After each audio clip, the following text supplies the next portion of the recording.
नमस्कार दोस्तों, के शिक्षा में आप सभी का स्वागत है। दोस्तों, आज का वीडियो बहुत अच्छा है और इसको समझेंगे भी बहुत अच्छे तरीके से, आराम से समझेंगे, कोई भी जल्दबाजी नहीं है। क्योंकि अगर प्रश्न में गलती कर दी जल्दबाजी में तो प्रश्न गलत हो जाएगा, फिर समझ नहीं पाएंगे। आराम से समझेंगे और जितने भी प्रश्न हैं दोस्तों, बहुत महत्वपूर्ण प्रश्न हैं, वीडियो को अंत तक जरूर देखिएगा। तो चलिए स्टार्ट करते दोस्तों। पहला प्रश्न है, प्रधानमंत्री का निर्वाचन निम्न में से किस पद्धति के द्वारा होता है? चार ऑप्शन है, किसके द्वारा होता है आपको बताना है। चुनाव के द्वारा होता है, या फिर प्रधानमंत्री की नियुक्ति होती है, या फिर मनोनयन होता है, या फिर चयन होता है। क्या होता है दोस्तों प्रधानमंत्री का निर्वाचन में? अब यही आपको बताना है। अब कुछ स्टूडेंट क्या करेंगे, सबको मालूम है कि प्रधानमंत्री का जी चुनाव होता है, चुनाव पे ऑप्शन पे टिक कर दो, सही हो जाएगा। कुछ कहेंगे चयन होगा प्रधानमंत्री का, डी ऑप्शन सही होगा। कुछ लोग कहेंगे प्रधानमंत्री की नियुक्ति की जाती है।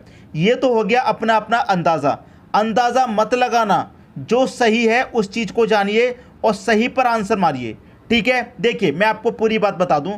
यहाँ पर अनुच्छेद याद रखिएगा दोस्तों, अनुच्छेद किसके तहत आता है? ये 75 के तहत। अनुच्छेद 75 के तहत क्या आता है? अनुच्छेद 75 ये कहता है कि जो भी मेजोरिटी पार्टी का लीडर होगा, ठीक है, जो भी मेजोरिटी पार्टी का लीडर होगा, बहुमत दल का नेता होगा, उसे कौन नियुक्त किएगा? पीएम नियुक्त करेगा। क्लियर? उसे कौन नियुक्त करेगा? पीएम नियुक्त करेगा। लेकिन पीएम को कौन नियुक्त करेगा? पीएम की क्या होती है दोस्तों? नियुक्ति होती है। बी ऑप्शन सही है आपका। लेकिन यहां पर समझिए, मैं जो कह रहा हूं मेरे शब्दों को अच्छे से सुनिए।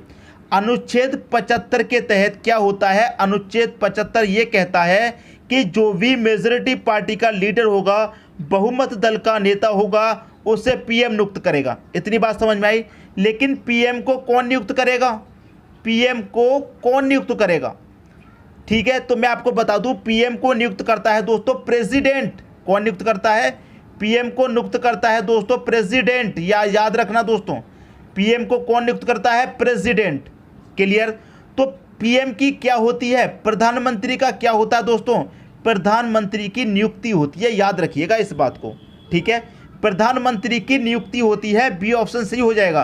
अगर आपने चुनाव कर दिया या फिर चयन कर दिया, मनोनयन कर दिया, गलत बात है। याद रखिएगा, इंपॉर्टेंट प्रश्न है, मैंने पहले ही कहा था, अच्छे प्रश्न है, अच्छे तरीके से ही समझेंगे।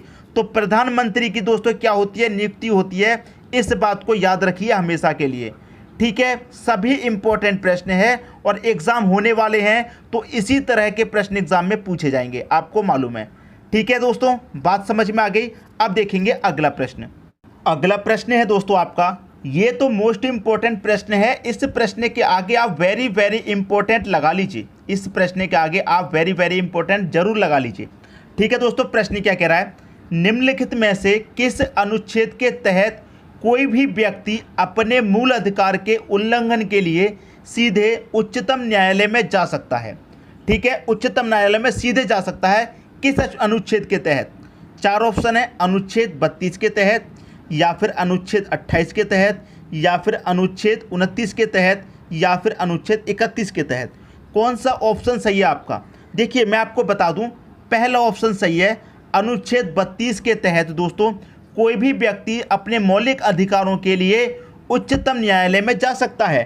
ठीक है, अब इसकी पूरी जानकारी आप समझिए। सबसे पहले तो मैं आपको बता दूं, उच्चतम न्यायालय, उच्चतम न्यायालय का मतलब क्या है दोस्तों? यहाँ पर समझिए, उच्चतम, किसी को अगर नहीं पता तो ध्यान रखिएगा, उच्चतम न्यायालय, न्यायालय। ठीक है, उच्चतम न्यायालय का मतलब दोस्तों क्या है? Supreme court. सुप्रीम कोर्ट, उच्चतम न्यायालय का मतलब क्या है? Supreme court. ठीक है, अब उच्चतम न्यायालय का मतलब क्या है? सुप्रीम कोर्ट है।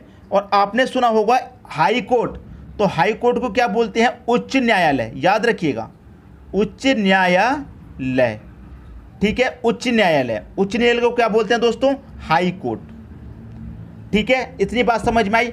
अगर आपको उच्चतम न्यायालय जाना है इसका मतलब सुप्रीम कोर्ट जाना है, उच्च न्यायालय जाना है इसका मतलब हाई कोर्ट जाना है। ठीक है दोस्तों, पूरी जानकारी मैं आपको बताऊंगा। अब देखिए यहां पर कहा गया है मौलिक अधिकारों के लिए सीधे जा सकता है अनुच्छेद 32 के तहत उच्चतम न्यायालय में। इसका मतलब क्या है? संविधान का भाग 3 दोस्तों याद रखिएगा, संविधान के भाग 3 ये क्या है दोस्तों, संविधान के भाग 3 से जुड़ा हुआ है। ठीक है, संविधान के भाग 3 से जुड़ा हुआ है, मौलिक अधिकारों से जुड़ा हुआ है। ठीक है, ये कहाँ से लिए गए हैं, ये जो मौलिक अधिकार हैं ये कहाँ से लिए गए दोस्तों, ये संविधान के भाग 3 से जुड़ा हुआ है, इतनी आपको पता चल गई। ये कहाँ से लिए गए हैं, तो दोस्तों ये यूएसए के संविधान से लिए गए हैं, यूएसए के संविधान से लिए गए हैं। ये यूएसए के संविधान, यूएसए का मतलब है दोस्तों अमेरिका से लिए गए हैं, अमेरिका के संविधान से। ठीक है, अमेरिका के संविधान से लिए गए हैं। और ये कहाँ से कहाँ तक है मैं आपको बता दूं, ये आर्टिकल याद रखिएगा, ये आर्टिकल दोस्तों 12 से 35 तक, आर्टिकल 12 से 35 तक मौलिक अधिकारों की चर्चा है। याद रखिएगा कहाँ से कहाँ तक है, आर्टिकल 12 से 35 तक, आर्टिकल 12 से लेकर 35 तक मौलिक अधिकारों की चर्चा की गई है। इतनी बात समझ में आ गई। अब मैं आपको यहाँ पर एक चीज़ और बता देता हूँ, ये बात तो आपको पता चल गई, अगर मौलिक अधिकार के लिए आपको जाना है कहाँ पर, उच्च न्यायालय, तो अनुच्छेद 32 के तहत जाना होगा। अगर उच्च न्यायालय जाना हो, हाई कोर्ट जाना हो, तो किस अनुच्छेद के तहत जाएंगे, ये आपको मालूम है? नहीं मालूम। अगर किसी को मालूम है तो अभी कमेंट कीजिए। उच्चतम न्यायालय जाना है, सुप्रीम कोर्ट जाना है, तो अनुच्छेद 32 के तहत जाएंगे। अगर उच्च न्यायालय जाना हो, हाई कोर्ट जाना हो, तो किस अनुच्छेद के तहत जाएंगे? यहाँ पर देखिए नीचे मैं लिख रहा हूँ, अनुच्छेद 226 के तहत जाएंगे। क्लियर दोस्तों, समझ आ गई बात? कितने के तहत जाएंगे? अनुच्छेद 226 के तहत जाएंगे, अगर आपको हाई कोर्ट जाना है तो। उम्मीद करता हूँ सभी बातें आपको बहुत अच्छे से समझ में आ गई होंगी। ठीक है दोस्तों, अब देखेंगे अगला प्रश्न। अगला प्रश्न है, राष्ट्रपति द्वारा राज्यसभा में सदस्यों का मनोनयन किस देश के संविधान में लिया गया है?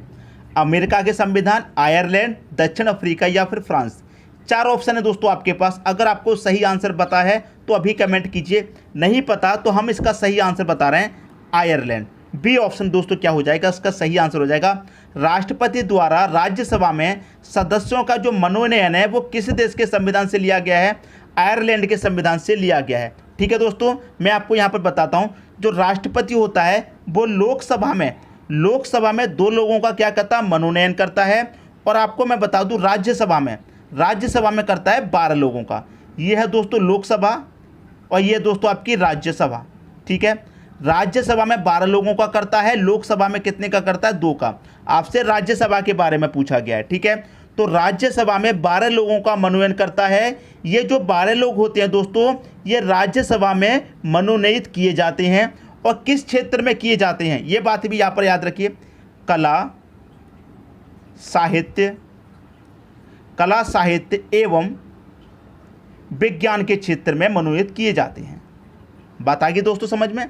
किस क्षेत्र में किया जाता है? कला, साहित्य और विज्ञान के क्षेत्र में मनोनीत किए जाते हैं 12 लोग राज्यसभा में। कौन करता है? राष्ट्रपति करता है। इसका दोस्तों कोई इलेक्शन नहीं होता, याद रखिएगा, इसका कोई इलेक्शन नहीं होता, सीधा राष्ट्रपति कर देता है। ठीक है दोस्तों, उम्मीद करता हूँ सभी को अच्छे से समझ में आ गया होगा। अब देखेंगे अगला प्रश्न। अगला प्रश्न है, प्रसिद्ध चित्रकारी मोनालिसा किसके द्वारा चित्रित किया गया था?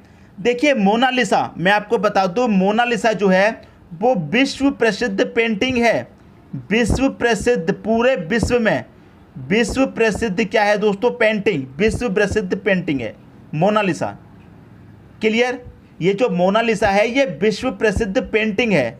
ये किसके द्वारा चित्रित किया गया है, मतलब ये जो पेंटिंग है किसके द्वारा बनाई गई थी, ये पूछ रहा है। 4 ऑप्शन है, Michael Angelo, Leonardo da Vinci, Picasso या वान गो। इसका जो सही आंसर दोस्तों वो है लियोनार्डो दा विंची।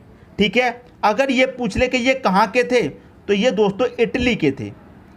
कहाँ के थे? इटली के। अगर ये पूछ ले कि ये कहाँ के रहने वाले हैं, तो ये इटली के रहने वाले हैं, ये आप बता दीजिएगा।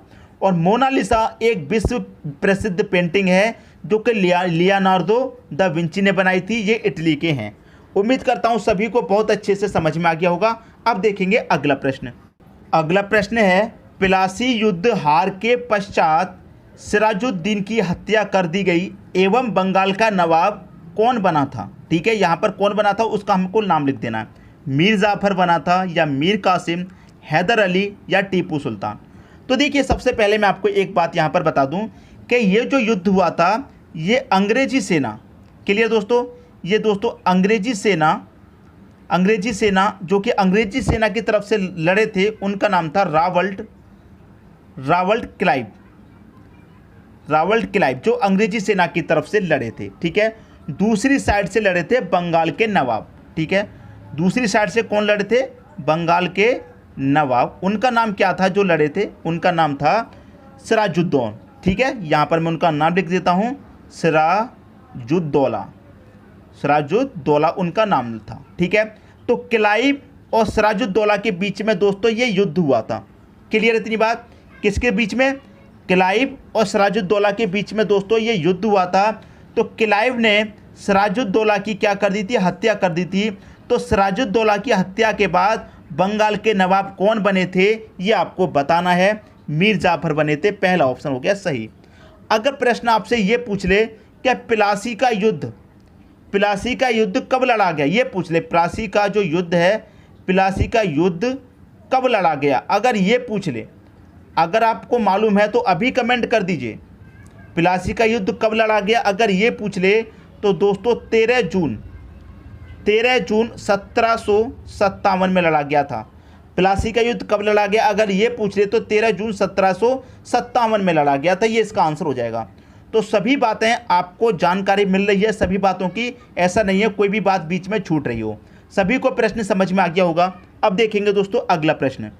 अगला प्रश्न है, निम्न में औरंगजेब का उत्तराधिकारी कौन था? ठीक है, ये आपको बताना है कि औरंगजेब का उत्तराधिकारी कौन था। मतलब ये है कि औरंगजेब के बाद में उनकी गद्दी पर कौन बैठा था, उनकी जो राजगद्दी थी उस पर कौन बैठा था, ये आपको बताना है।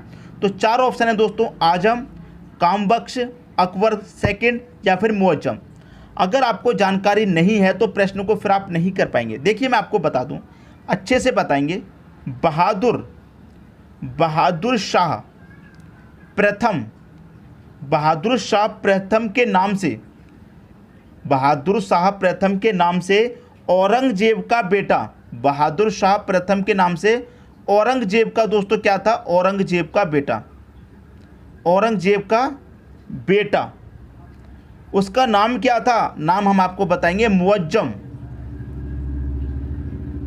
ठीक है। उसका नाम था दोस्तों मुअज्जम बना था उत्तराधिकारी, ठीक है दोस्तों, उत्तराधिकारी मुअज्जम बना था, उत्तराधिकारी, ठीक है।